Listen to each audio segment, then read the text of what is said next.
नमस्कार, मैं विशाल कुमार पुनः उपस्थित हूँ रघुवीर सहाय जी की एक और कविता का भावार्थ लेकर, जिसका शीर्षक है रामदास।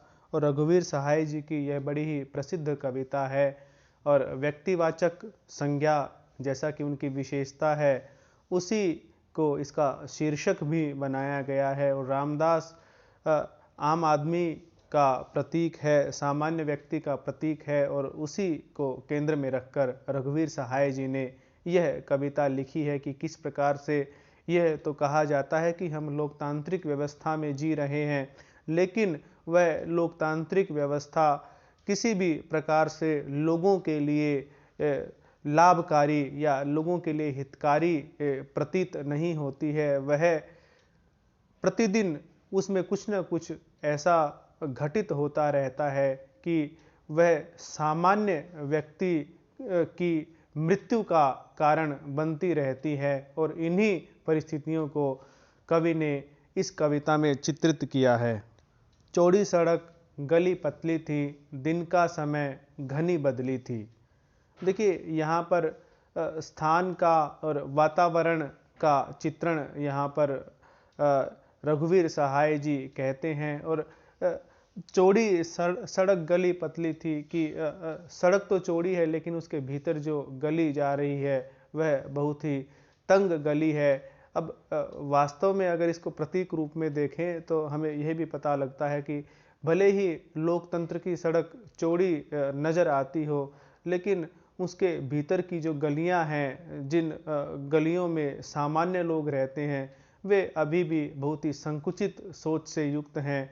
और दिन का समय घनी बदली होने का हम यह अर्थ ले सकते हैं कि भले ही बाहर से सब कुछ दिन के समान उजला उजला लगे, लेकिन उस पर भी जो अन्याय और अत्याचार की बदली है, वह शोषण की बदली है, वह हमेशा ही छाई रहती है। इन अर्थों में भी इसका हम प्रयोग कर सकते हैं।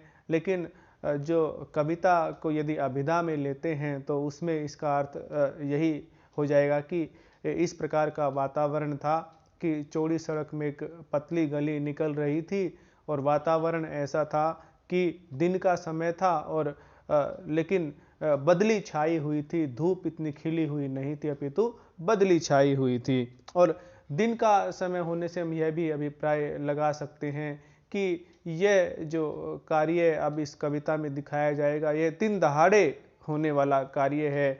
अर्थात सभी महसूस भी करते हैं, सभी देखते भी हैं, सभी को पता भी है कि इस तरह से कार्य लोकतंत्र में चल रहे हैं। रामदास उस दिन उदास था, अंत समय आ गया पास था। कि रामदास उस दिन, जिस दिन की बात यह कविता में की गई है, उदास था क्योंकि उसका अंत समय पास आ गया था। अर्थात उसे पता था कि उसकी मृत्यु होने वाली है, उसके जीवन की यह लीला समाप्त होने वाली है। और यह केवल एक रामदास की ही बात नहीं है, अपितु जो लोग सामान्य लोग हैं, उन सभी की यह बात है कि उन्हें पता होता है कि उनका अंत समय पास ही है, और वे इन्हीं परिस्थितियों में रह रहे हैं कि उनका अंत समय कभी भी पास आ सकता है। उसे बता यह दिया गया था कि उसकी हत्या होगी, और उसे यह भी बता दिया गया था कि उसकी हत्या अवश्य ही होगी। अर्थात रामदास जानता है कि आज उसकी हत्या होगी, लेकिन विडंबना यह है कि वह अपनी हत्या को रोकने का उपाय नहीं कर पाता, भले ही उसे पहले से ही ज्ञात है कि आज उसकी हत्या होने वाली है। ऐसे ही जो हम व्यवस्थाएं देखते हैं, उन व्यवस्थाओं में पता बहुतों को लग जाता है कि या तो उन्हें भूखे मरना पड़ेगा या उन्हें बेरोजगार रहकर कष्ट में जीवन जीना पड़ेगा। और कई जगह तो ऐसा भी देखा गया है कि दूषित पानी, दूषित वातावरण, दूषित हवा, इन सब को लेकर पता है कि वे धीरे धीरे जहरीली वायु, जहरीला पानी पी रहे हैं और उनकी मृत्यु भी उससे हो जाएगी, लेकिन उससे बचने का उपाय उनके पास है ही नहीं, क्योंकि उनके पास दूसरा कोई विकल्प नहीं है। ऐसे ही रामदास भी। और हम उन व्यवस्थाओं में जीने के लिए बाध्य हैं। जिन व्यवस्थाओं से हमें भी पता है कि हम एक न एक दिन इसी तरह से इसी मौत को प्राप्त करेंगे, लेकिन फिर भी हम उन परिस्थितियों में जीने के लिए बाध्य हैं। और यहाँ पर जो रामदास के घटनाक्रम के माध्यम से रघुवीर सहाय जी बता रहे हैं कि उसे पता है कि आज उसकी हत्या होने वाली है।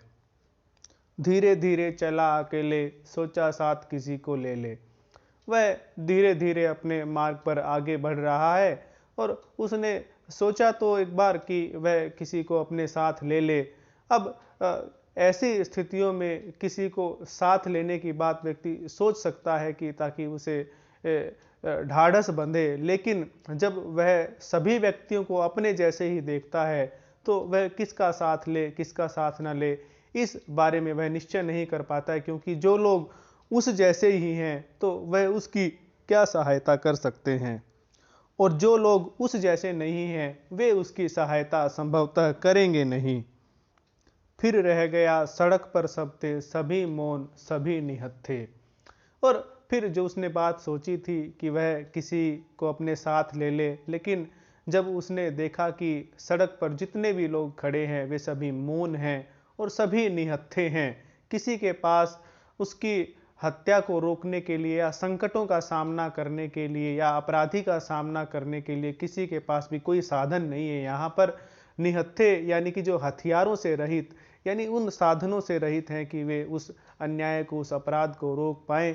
तो यह सोचकर कि इनके पास भी इस समस्या का कोई हल नहीं है, उसकी आज हत्या होगी, उसको रोकने का इनके पास भी कोई उपाय नहीं है, तो वह इस बात को अपने मन में ही रखता है और किसी की जो उसने सहायता लेने का विचार किया था उस विचार को वह त्याग देता है।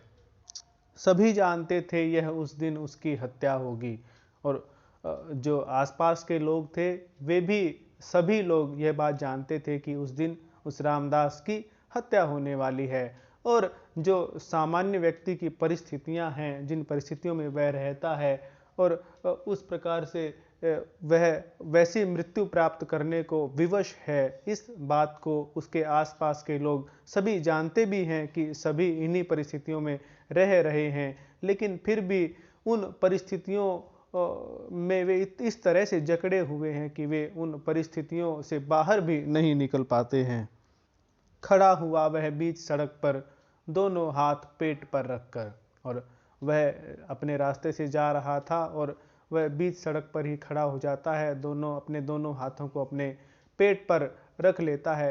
यह बात इस बात की तरफ संकेत करती है कि जो सामान्य व्यक्ति इस तरह की परिस्थितियों में रहने को मजबूर है, विवश है, उसके पास कोई उपाय नहीं है, उसके पास कोई विकल्प नहीं है कि वह स्वयं की रक्षा कर सके, और वह निसहाय होकर, निराश होकर स्वयं को परिस्थिति के हवाले कर देने के लिए मजबूर है।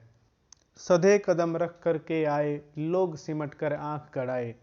और तमाशबीन लोग हैं, उस जैसे ही, हालांकि वे उस जैसे ही लोग हैं लेकिन वे तमाशबीन हैं।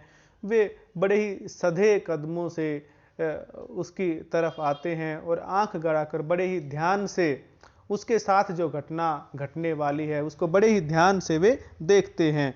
और परिस्थिति भी यही है कि समाज में यदि एक वर्ग का शोषण होता है तो दूसरा वर्ग उसे बड़े ही मौन तरीके से देखता है। वह उसके साथ जो अपराध हो रहा है, उसका जो शोषण हो रहा है, उस शोषण के विरुद्ध लड़ाई में उसका साथ देने की बजाय केवल और केवल देख रहा है। लगे देखने उसको जिसकी तय था हत्या होगी।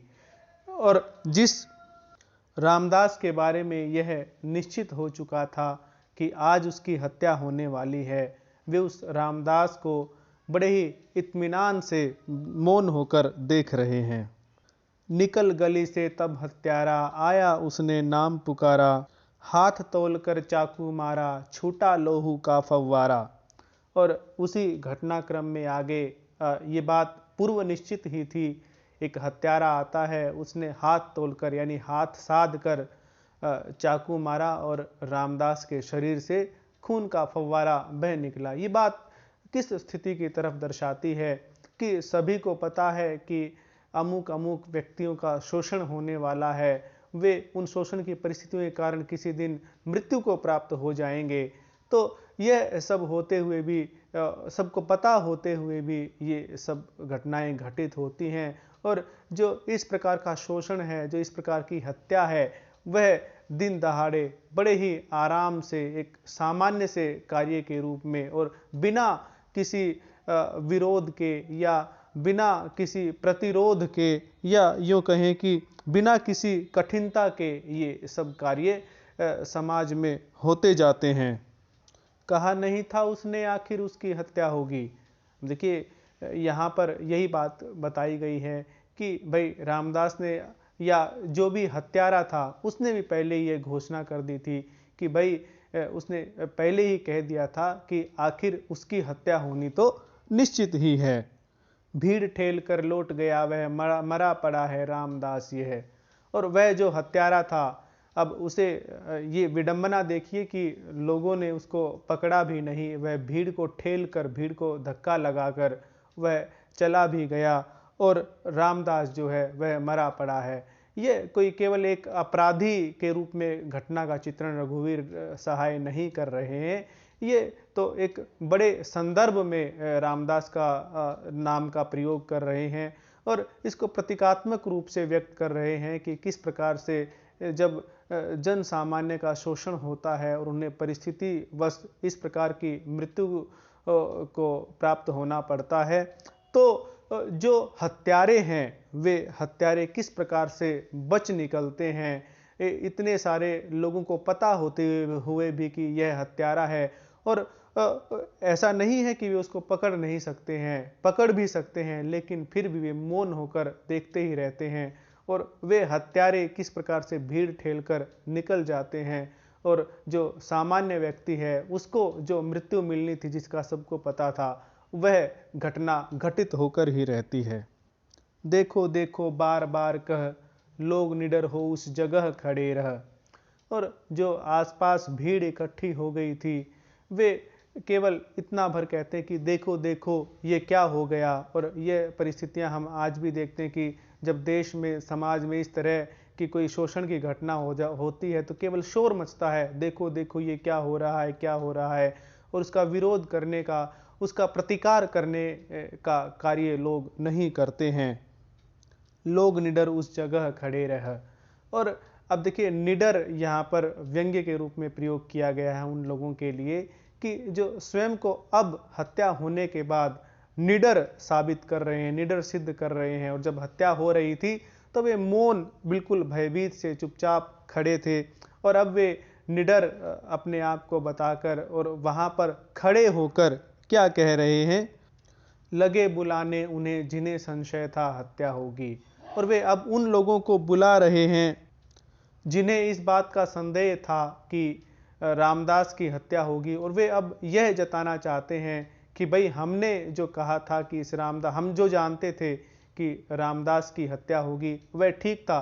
केवल और केवल यहाँ पर रघुवीर सहाय जी इस बात को बताना चाहते हैं कि इस प्रकार का शोषण होने के बाद लोगों में एक डिबेट तो चल जाती है कि हम जो कह रहे थे वह ठीक था, हमने पहले ही भविष्यवाणी कर दी थी कि ऐसा होने वाला है और ऐसा होगा।